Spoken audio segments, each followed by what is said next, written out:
ગુજરાતમાં ટૂંક સમયમાં જ સ્થાનિક સ્વરાજ્યની ચૂંટણી આવી રહી છે। ત્યારબાદ વર્ષ 2027માં વિધાનસભાની ચૂંટણી આવી રહી છે અને આ સમયગાળા દરમિયાન આપણે સાંભળતા હોઈએ છીએ કે આ ગામમાંથી અનેક કાર્યકર્તાઓએ પક્ષ પલટો કરીને ભાજપમાં જોડાયા, કોંગ્રેસમાં જોડાયા, આમ આદમી પાર્ટીમાં જોડાયા, કેટલાક નેતાઓ કેસરીઓ ધારણ કરી રહ્યા છે અને તે વચ્ચે હાલમાં સૌથી મોટો પ્રશ્ન એ ઉદ્ભવી રહ્યો છે કે શું પાટણના કોંગ્રેસના ધારાસભ્ય કિરીટ પટેલ એ પક્ષ પલટો કરીને ભાજપમાં જોડાશે કે કેમ, તે જ અંગે ચર્ચા કરવી છે આજે આ વિડીયોમાં। નમસ્કાર, સ્વાગત છે આપનું ક્રાંતિ માર્ગમાં અને હું છું મેક્ષુ ઠક્કર આપની સાથે। જ્યારે ચૂંટણી આવે છે તો તેના સમયગાળા દરમિયાન ચોક્કસથી ભારતીય જનતા પાર્ટી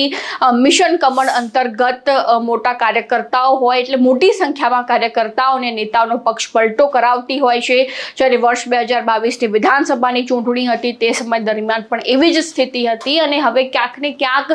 જે છે તે મિશન શરૂ કરી દેવામાં આવ્યું છે કે એક વર્ષ બાદ વિધાનસભા આવી રહી છે, તેના પહેલા સ્થાનિક સ્વરાજ્યની ચૂંટણી આવી રહી છે તો તે સમય દરમિયાન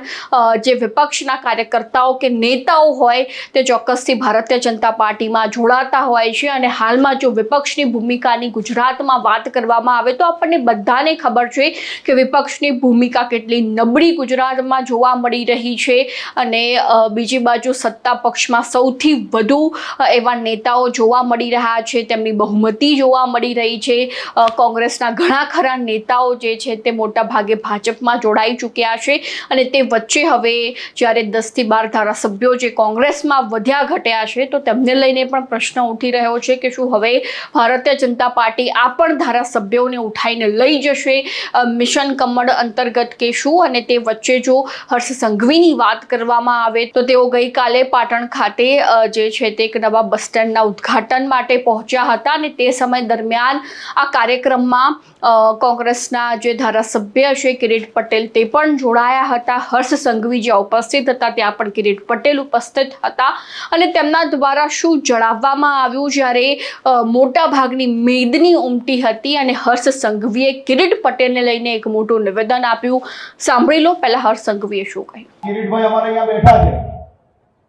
વિધાનસભામાં દરરોજ પ્રશ્ન પૂછતા હોય વિકાસ ક્યાં થયો, વિકાસ ક્યાં થયો।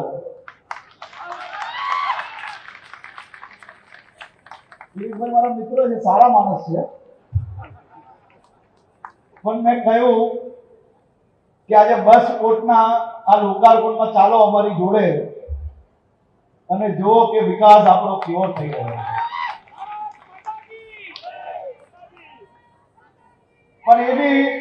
ખૂબ રાજી ખુશીથી આજે અહીંયા આવ્યા, એમને બી કહ્યું કે બસ કોર્ટની અંદર આટલી સારી વ્યવસ્થાઓ થઈ છે, આ થયું છે, પેલું થયું છે। આ બી એક ખૂબ સારો દાખલો કે ટીમ પાટણ તરીકે સૌ લોકો સાથે મળીને કામ કરે અને કરશે તો ભવિષ્યની અંદર આ પાટણ બસ પોર્ટ જેવા બીજા અનેક પ્રોજેક્ટો એ આ સૌની સુવિધાઓ માટે આનાથી બી ઝડપથી બનાવીને તમારા સૌ માટે સુપ્રત કરવામાં આવશે। જે રીતે વાત કરવામાં આવે તો હર્ષ સંઘવી દ્વારા જણાવવામાં આવ્યું છે કે જ્યારે અહીંયા